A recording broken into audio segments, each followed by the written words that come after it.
Hello everyone, I Anand Sehwasist welcome you all on the platform of G-Centric in the lectures of electromagnetic field theory. EMFT में हमने discuss कर लिया था different coordinate systems, Cartesian, cylindrical और spherical coordinate systems. अब हम discuss करेंगे. हमने समझा था कि कोई एक पर्टिकुलर पॉइंट P है, हम चाहें तो उसको x, y और z एक्सिस कंसीडर करते हुए इस फॉर्म में उसके coordinates x, y, z represent कर सकते हैं. सेम पॉइंट के कोऑर्डिनेट सिलेंड्रिकल कोऑर्डिनेट सिस्टम में उस पॉइंट से पास होने वाले ग्रीन कलर में सिलेंडर दिख रहा होगा, वो सिलेंडर कंसीडर करते हुए सिलेंडर का रेडियस, एजिमुथल प्लेन का एंगल और जेड तो एक्स वाई जेड की तरह होता ही था. उस तरीके से हम रो फाई जेड भी उसी सेम पॉइंट को दो तरीके से इन कोऑर्डिनेट्स की फॉर्म में रिप्रेजेंट कर सकते हैं. ना केवल इस फॉर्म में बल्कि हम स्फेरिकल में याद आ रहा होगा क्या होता था, R theta and phi, R theta और फाई की फॉर्म में रिप्रेजेंट कर सकते हैं. आर के लिए हम उस पॉइंट से पास होने वाले एक स्फीयर कंसीडर करेंगे. ये ब्लू कलर में स्फीयर का पार्ट दिख रहा होगा, इस क्वाड्रेंट में आगे पीछे भी जा रहा होगा पूरा का पूरा. उससे आर आपको रेडियस, उसके बाद कोन आपको समझ में आ रहा होगा ब्लैक कलर में कोन टाइप से, इस कोन का टिल्ट एंगल थीटा और फाई एजिमुथल प्लेन का एंगल, ये हम इसके आर थीटा फाई भी रिप्रेजेंट कर सकते हैं. ना केवल हम सेम पॉइंट को अलग अलग कोऑर्डिनेट्स की फॉर्म में रिप्रेजेंट कर सकते हैं, बल्कि कभी जरूरत हुई हमें तो उस सेम पॉइंट को जो कि हमें कार्टेशियन फॉर्म में कोऑर्डिनेट जिसके पता है उनको हम सिलेंड्रिकल में या स्फेरिकल में चाह सकते हैं. रिक्वायरमेंट हो सकती है हमारी, तो हमें कन्वर्ट कर सकते हैं, हम उसको हमें कन्वर्ट करना आना चाहिए. ऐसे जो सिलेंड्रिकल में हो R theta rho phi Z में क्या बनो तो आर टी थीटा फाई में या एक्स वाई जेड में कन्वर्ट कर सकते हैं. सिमिलरली स्फेरिकल कोऑर्डिनेट सिस्टम में हो तो बाकी दोनों में कन्वर्ट कर सकते हैं. तो अभी हम सीखेंगे किस तरीके से कन्वर्जन करना है, कन्वर्जन के फॉर्मूले किस तरह से डिराइव होते हैं, जिससे आगे जरूरत पड़े तो हम इस तरीके से कर लें. तो चलिए ध्यान देना, अभी यहां पर इमेजिनेशन वाला सब्जेक्ट है, इमेजिन कीजिएगा. सबसे पहले यह है पॉइंट P. इस P पॉइंट का x वाला कोऑर्डिनेट अगर हम देखें तो x वाला कोऑर्डिनेट इस पॉइंट के लिए इस तरह से आगे आ रहा है, तो x वाली डायरेक्शन में कितना आगे बढ़ के आ गया, इसको समझने के लिए यहां से परपेंडिकुलर डाल के ये x वाली डायरेक्शन में कितना आगे आ रहा है ये समझ में आ गया. x हमें पता है, मान लो y हमें पता है, ये y वाली डायरेक्शन में कितना आगे चला गया है वो y हमें पता है, और z हमें पता है. ये तो तीनों चीज पता है, और ये जो है रो फाई जेड ये कैलकुलेट करने हैं. अगर हमें तो कैसे कैलकुलेट करेंगे ये समझना है. ध्यान देना एक बार इधर, ये z एक्सिस है, ये y एक्सिस है और ये x एक्सिस है, इस तरीके से. ठीक है, हमारा पॉइंट यहां पर है, ओरिजिन यहां है, समझिएगा, हमारा पॉइंट यहां पर है. अच्छा, हमें रो कैलकुलेट करना है. आप इस पॉइंट से पास होने वाला एक सिलेंडर कंसीडर करेंगे, ऐसे चारों ओर जा रहा होगा z एक्सिस के, पीछे की तरफ भी जा रहा होगा ऐसे, उसका रो रेडियस ये वाला होगा ना, ये रेडियस, ये कैलकुलेट करना है, ये कैलकुलेट करना है हमें रो कैलकुलेट करने का होगा. अच्छा, इसी पॉइंट से पास होने वाले एक प्लेन कंसीडर कर लें, ऐसे इमेजिन कर सकते हैं आप प्लेन. ये प्लेन इस वाले प्लेन के साथ एक्स जेड प्लेन के साथ कितना आगे एंगल पर आ गया है. प्लेन ये वाला कुछ इस तरह से दिख रहा होगा और एक्स जेड वाला ये कितने एंगल पर आ गया है, ये फाई कैलकुलेट करना है हमें. और जेड तो एक्स वाई जेड में हाइट होती थी सेम, यहां ओरिजिन से ऊपर कितना आ गया वही रो फाई जेड में जेड हाइट कैलकुलेट करनी है. ये तीनों चीज कैलकुलेट करनी है. रो पर ध्यान देना, रो को समझने के लिए मैं एक ट्राइंगल मान ले रहा हूं. देखिए रो ये वाली डिस्टेंस है, इसको समझने के लिए एक ट्राइंगल मैं इस तरह से मान ले रहा हूं, ये समझ रहे मेरी बातें. अच्छा, क्या मेरा पॉइंट P जो है वो इस x एक्सिस पर इतनी डिस्टेंस आगे चला गया, इस ट्राइंगल की ये वाली साइड x है, इसका मतलब क्या मेरा पॉइंट y वाले एक्सिस पर कितना आगे चला गया है, जितना यहां से इस ट्राइंगल से ये देखें इतनी डिस्टेंस. मतलब मुझे x y z पता है, तो इस वाले ट्राइंगल का ये साइड x पता है, ये साइड y पता है, मुझे ये वाली साइड कैलकुलेट करनी है. आप इसको अगर टॉप से व्यू करोगे तो देखना ये राइट एंगल ट्राइंगल बन रहा होगा 90 डिग्री में. इस तरीके से आप टॉप से व्यू करेंगे तो आपको एक एक्स एक्सिस जाते हुए दिख रही होगी, एक्स वाली डायरेक्शन में, वाई डायरेक्शन में जाते हुए दिख रहा होगा, और ट्राइंगल ये कुछ इस तरह से नजर आ रहा होगा. एक्स डायरेक्शन में डिस्टेंस हमें पता है, वाई डायरेक्शन में डिस्टेंस पता है हमें y, ये x पता है, ये y पता है, 90 डिग्री का एंगल x और y के बीच में, और ये z पता करना है. क्या ये हाइपोटेनस हो गया? हाइपोटेनस क्या होता है, root x square plus Y square. Z नहीं सॉरी, ये रो पता करना है, यही है रो. तो ये रो क्या हो जाएगा, root of x square plus Y square. तो रो क्या बन गया, root of x square plus Y square. चलिए बात करते हैं फाई की. इसी ट्राइंगल को वापस से पकड़ लिएगा, ट्राइंगल में एक्स वाई और रो इस तरीके से. अच्छा, आप ध्यान से देखें तो ये वाली जो लाइन जा रही है ट्राइंगल की, इसी को नीचे तक अगर फैला दें तो ये एजिमुथल प्लेन बनेगा, हमारे पॉइंट से पास हो रहा है और जेड एक्सिस से पास हो रहा है. इस एजिमुथल प्लेन का ये एंगल कितना है फाइंड करना, और ये एक्स वाली साइड है और ये हाइपोटेनस वाली साइड थी रो जिसको बोल रहे थे, ये एंगल पता करना है। मींस एक्स में और ये रो वाली साइड में जो एंगल है ये पता करना है, यही है फाई, ये कैलकुलेट करना है। हम जानते हैं क्या, हमें जो नोन है वो क्या है, एक्स और वाई। रो तो हमने एक्स और वाई की हेल्प से कैलकुलेट किया है, ये अननोन था, ये पता नहीं है। रो फाई जेड फाइंड करते टाइम पे एक्स वाई जेड पता है हमें, ठीक है। तो फाई कैलकुलेट करना है, तो यहां से आप कह सकते हो tan, ये राइट एंगल ट्रायंगल में अगर tan फाई कैलकुलेट करो तो परपेंडिकुलर बाय बेस होगा, इसके सामने वाली साइड इज परपेंडिकुलर, इसके साथ वाली साइड इज बेस। तो फाई इक्वल टू आप कह सकते हो tan inverse y by X. Phi का वैल्यू हो जाएगा tan inverse y by X. Clear होता होगा। और जेड तो कार्टेशियन कोऑर्डिनेट सिस्टम में ऊपर कितनी हाइट तक आ गया, that was Z. Spherical coordinate sorry cylindrical coordinate system में भी कितनी हाइट तक है, दैट इज जेड। तो जेड तो एक्स वाई जेड वाला जेड बोलो या रो फाई जेड वाला जेड बोलो, जेड तो जेड होगा। ये हमने सीखा भी सिलेंड्रिकल में कन्वर्ट करना कार्टेशियन से। अगर हमें पॉइंट के कोऑर्डिनेट सिलेंड्रिकल में गिवन हो तो कार्टेशियन में कैसे कन्वर्ट करेंगे ये समझते हैं। अब हमें एक्स वाई जेड कैलकुलेट करना है और नोन है हमारे लिए रो फाई और जेड। चलिए देखिएगा, सेम ट्रायंगल इमेजिन कीजिएगा। उस ट्रायंगल में ये साइड पता नहीं है, अब हमें कैलकुलेट करनी है कितनी वैल्यू बनेगी इसकी, 2 मीटर 5 मीटर 3 मीटर 2.5 मीटर। ये वाली डिस्टेंस भी कैलकुलेट करनी है हमें, बट ये पता है क्योंकि हमें पॉइंट का रो कोऑर्डिनेट पता है। ये डिस्टेंस ही होगी ना सिलेंडर का रेडियस जो चारों ओर बन रहा होगा उसका रेडियस। ये देखिएगा ये डिस्टेंस होगी ना सिलेंडर का रेडियस, ये पता है हमें, रो पता है। चलिए तो रो नोन है हमारे लिए और ये पता करनी है। हैट वही ट्रायंगल, उसी ट्रायंगल में ध्यान दीजिएगा आप, ये रो पता है हमें। अच्छा ये वाली जो डायमेंशन है, ये वाली जो डायरेक्शन में इसके साथ जो एंगल बन रहा है वो एजिमुथल प्लेन का एंगल है, मींस थीटा है, फाई है, ये फाई है। हमें ये पता करना है और ये पता करना है। आपको पता होगा क्या, अगर कोई किसी एंगल पर जा रहा हो और इस डिस्टेंस को अगर मैं cos ऑफ दिस एंगल से मल्टीप्लाई कर दूं तो ये आ जाता है इसका प्रोजेक्शन या इसका पैरेलल कंपोनेंट भी बोलते हैं। और इसी एंगल के साइन से मल्टीप्लाई करो इसको तो इसके सामने वाली साइड आ जाती है, ठीक है, जिसको परपेंडिकुलर कंपोनेंट भी बोलते हैं। तो देखिए ये वाली साइड कौन सी होगी जो फाई एंगल पर है इस रो वाले डिस्टेंस वाले लाइन के साथ में, ये एक्स होगी। एक्स इक्वल टू क्या हो जाएगा, इसका मतलब रो कॉस फाई, और कॉस की जगह अगर साइन से मल्टीप्लाई करते हैं तो सामने वाले आएगी, और इस फाई के सामने वाला क्या आ रहा है, वाई आ रहा है। तो वाई इक्वल टू हो जाएगा रो साइन फाई, और जेड तो जेड होता ही था दोनों में। तो ये हमने अभी कार्टेशियन से सिलेंड्रिकल या सिलेंड्रिकल से कार्टेशियन में कन्वर्ट कैसे करना है वो समझ लिया। अब स्फेरिकल और रह गया वो समझते हैं। चलिए नेक्स्ट हम समझ रहे हैं कार्टेशियन से spherical. X Y Z known है हमें और स्फेरिकल में आर थीटा फाई कैलकुलेट करने हैं। अच्छा आर की बात करें तो ये समझ में आ रहा होगा, ये स्फेयर का पार्ट, इस स्फेयर की जो रेडियस है चाहे वो कहीं पे भी जाके देखो हालांकि सेम आएगी, लेकिन हमें तो इस पी पॉइंट पर देखनी है, ये रेडियस कैलकुलेट करनी है। ये डिस्टेंस दिख रही होगी आपको, ये वाली डिस्टेंस कैलकुलेट करनी है। नोन क्या है हमारे पास, ये डिस्टेंस नोन है एक्स, ये सॉरी वाई, ये डिस्टेंस नोन है एक्स, ये डिस्टेंस नोन है हाइट जेड, लेकिन हमें कैलकुलेट करना है आर। अब इसको समझना है तो उस फिगर में आप समझ सकते हैं तो बहुत अच्छी बात है, नहीं तो इधर आइएगा, इधर देखिएगा मेरी तरफ। कुछ ऐसा केस है, ये एक्स वाई जेड तीनों एक्सेस है, हमारा पॉइंट भी यहां पर है।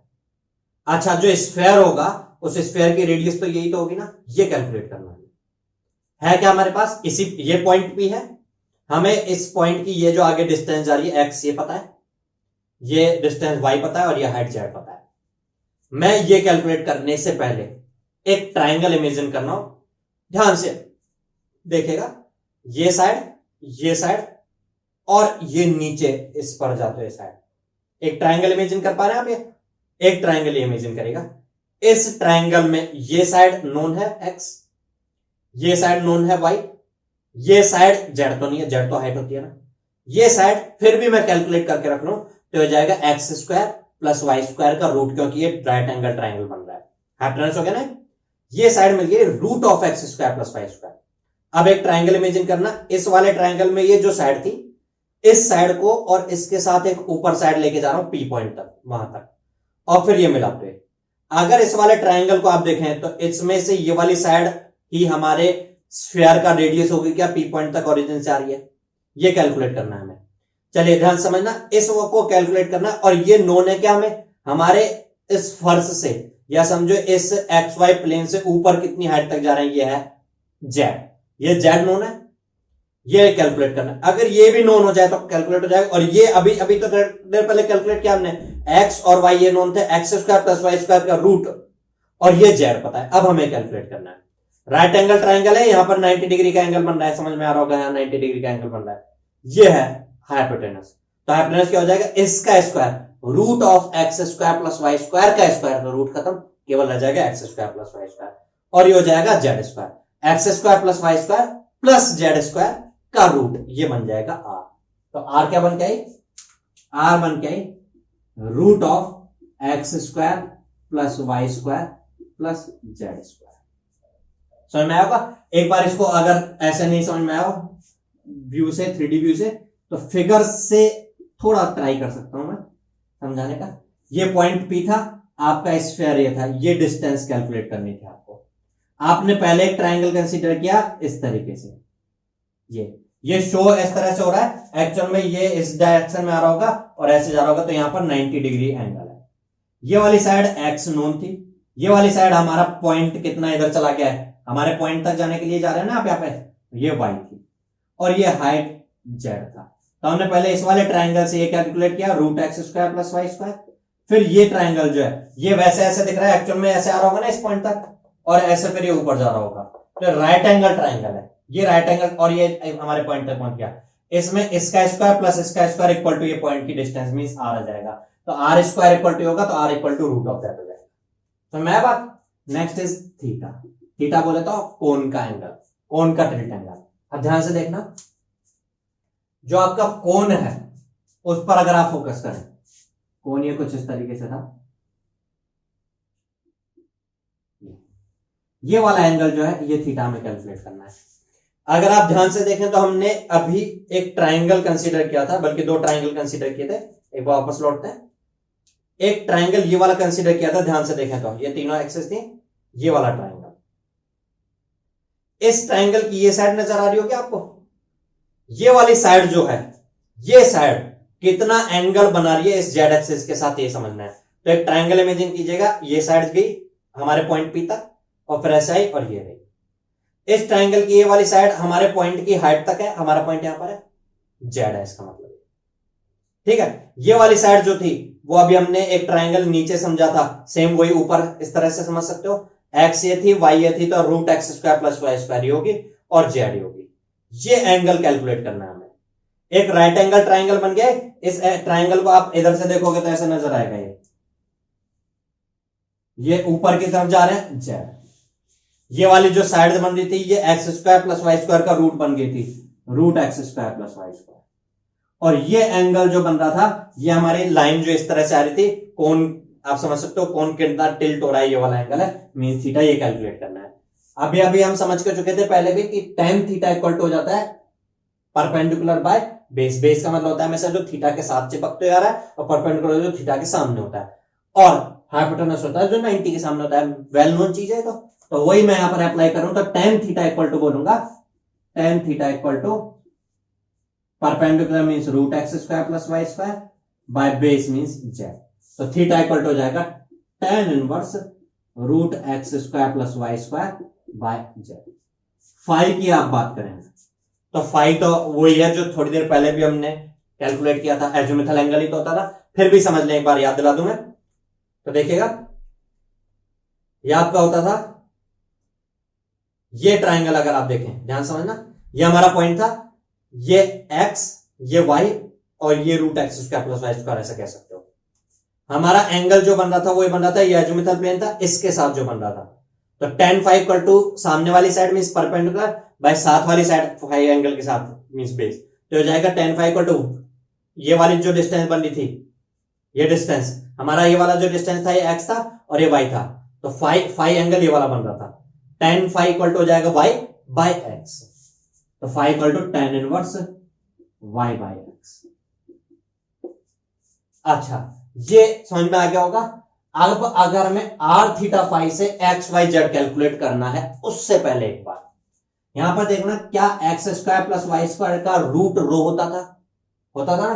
तो आप चाहें तो ऐसा भी कह सकते हैं, यहीं से क्लियर हो रहा है कि आर इक्वल टू कोई कहे तो ऐसे कह सकता है ये x square plus Y square का रूट का स्क्वायर है, मीन्स रो का स्क्वायर है, rho square plus Z square, means rho 5z अगर हमें पता है तो r ऐसे भी पता कर सकते हैं।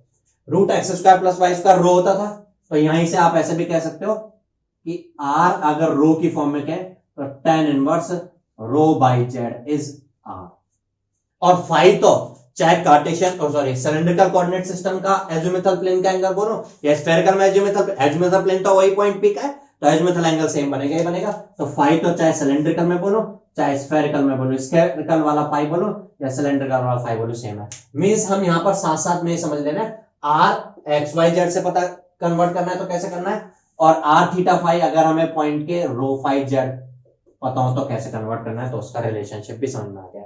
अब है आर थीटा फाई से अगर एक्स वाई जेड कैलकुलेट करना है, आप ये ट्रायंगल इमेजिन करिएगा, ये वाला जिसमें आर आ रहा था, मींस ये आर आ रहा था, आपका ये था आर इस तरीके से आ रहा था, ये आर आ रहा था, समझ में आ रहा है बात। एक ट्रायंगल ये मान के चल रहे हम, इसमें अगर ये आर है और ये थीटा है, ये जेड होगा क्या हमारे पॉइंट की हाइट जो होगी, तो आप क्या दोगे R multiply by cos theta से आएगा ना, साइन थीटा से मल्टीप्लाई करते हो थीटा के सामने वाली साइड आती, कॉस थीटा से मल्टीप्लाई करें थीटा के सामने वाली साइड आएगी। इसको अगर देख रहे हो तो ऐसा समझ में आ रहा है, एक ये जा रहा है ऊपर जेड, ये हमारे पॉइंट तक जा रहा है आर की डिस्टेंस के साथ, और ये एक लाइन इस तरह से जा रही है, ये ऊपर जा रहा है सीधा, ये पॉइंट तक जाते हुए लाइन बना दी मैंने, और एक ये सीधे उस पॉइंट तक जा रही थी, ये वाला एंगल थीटा है।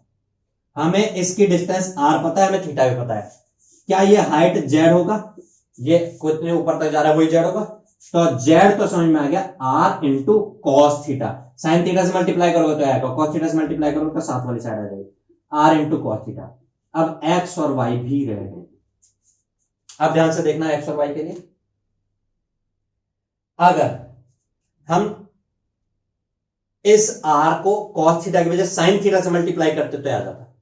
अब ये ट्राइंगल इमेजिन करिएगा, इस ट्राइंगल में आर साइन थीटा है, ये वाली साइड इसकी वाई है, ये वाली साइड इसकी एक्स है, और ये एंगल एजिमुथल प्लेन का एंगल मींस फाई है। This side multiply by cos phi किया तो ये आएगा फाई के साथ वाला साइड, और मल्टीप्लाई बाय साइन फाई किया तो फाई के सामने वाला साइड आ जाएगा, मींस वाई आ जाएगा। तो एक्स तो आएगा this side multiply by cos phi, और ये साइड क्या होगी R multiply by cos theta करे तो तैयार था, साइन थीटा करेंगे तो आएगा, तो आप कहोगे आर साइन थीटा अगर किया हमने तब तो ये वाली साइड आ गई, और इसको कॉस ऑफ दिस एंगल, ये एंगल कितना है 5 से मल्टीप्लाई करेंगे तो एक्स आ जाएगा, मल्टीप्लाई बाय कॉस 5 करेंगे तो एक्स आ जाएगा। और same R sine theta side को, ये वाली साइड आर साइन थीटा आई थी, कॉस की जगह इस फाई एंगल के साइन से मल्टीप्लाई करेंगे तो ये आ जाएगा वाई आ जाएगा, तो साइन फाई से मल्टीप्लाई करेंगे तो ये वाई बन करके आ जाएगा। ये हमने समझ लिया एक्स वाई जेड पता करना होगा हमें आर थीटा फाई से, क्लियर सी बात है, क्लियर होता होगा। तो और अगर मुझे रो फाई जेड पता करना हो आर थीटा फाई से, तो ध्यान समझना, अभी एक्स वाई जेड फाइंड करते टाइम पर ही हमने ये वाली साइड पता की थी, ये सॉरी ये तो पता थी आर, ये पता की थी हमने, क्या यही हमारे सिलेंड्रिकल कोऑर्डिनेट सिस्टम का रो होता है, और ये कितने थी आर मल्टीप्लाई बाय थीटा का साइन, तो आप ऐसे भी कह सकते हो रो जो बन रहा है वो R multiply by sine theta बन रहा है। फाई तो दोनों में सेम होता ही है, और जेड कार्टेशियन का जेड आया हो या सिलेंड्रिकल का जेड आया एक ही बात होती है, R multiply by cos theta. तो हमने ये आपस में इंटर कन्वर्जन सीख लिया कोऑर्डिनेट्स का, कोई से भी एक कोऑर्डिनेट सिस्टम में अगर हमें तीनों कोऑर्डिनेट गिवन हो तो किसी दूसरे कोऑर्डिनेट सिस्टम में कैसे कन्वर्ट करते हैं, क्लियर सी बात है। एक बार इन फॉर्मूलों को हम एक कैसे टेबुलेट करके रख सकते हैं आगे रिमाइंड रखने के लिए, ये हमने समझ लिया है कैसे बन गया है, तो मैं एक बार क्या रिजल्टिंग आता है वो एक बार बता देता हूं, ठीक है। जैसे मुझे याद है आप एक बार इस वीडियो को रिपीट मोड में देख सकते हैं, माइंड में डाल लेना, जैसे जैसे मैं लिख रहा हूं वैसे वैसे आपके माइंड से भी निकल के आना चाहिए मुझसे पहले।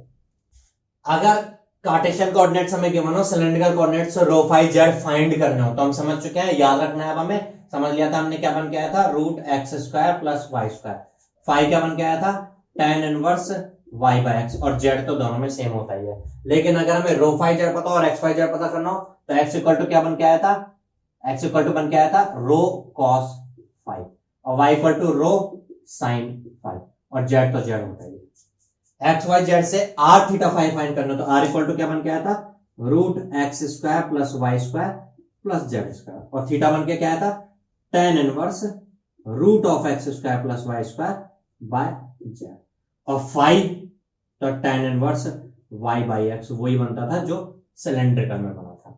अगर एक्स वाई जेड फाइंड करना हो तो हमने समझा था रो साइन थीटा से मल्टीप्लाई कर दें तो वो आगे सामने वाली साइड आ जाती थी रो साइन थीटा से। अगर उसको cos फाई से मल्टीप्लाई करेंगे तो x आ जाता था, और सामने वाली साइड के लिए sin फाई से मल्टीप्लाई करते थे तो सामने साइड वाली साइड में y आ जाती थी। और उसी रो को, रो नहीं सॉरी r बनता था, रेडियस r था इसके, उसी r को अगर हम cos थीटा से मल्टीप्लाई करते थे तो थीटा के साथ वाली साइड मींस z बन करके आ जाता था।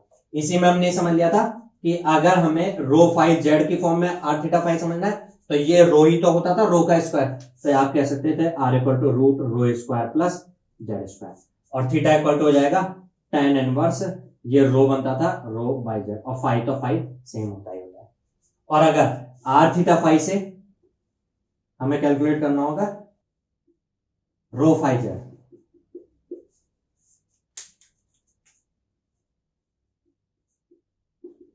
तो रो वाली साइड जो बनती थी, रो वाली साइड क्या बनती थी, r इंटू साइन थीटा, ये रो होता था, r इंटू कॉस थीटा तो जेड बनता था, और r into sine theta rho बनता था सिलेंडर का रेडियस, और फाई जो बनता था वो तो दोनों में सेम होता ही है, और r इंटू कॉस थीटा होता था वो जेड होता था। तो ये इंटर कन्वर्जन हमने सीख लिया, ठीक है।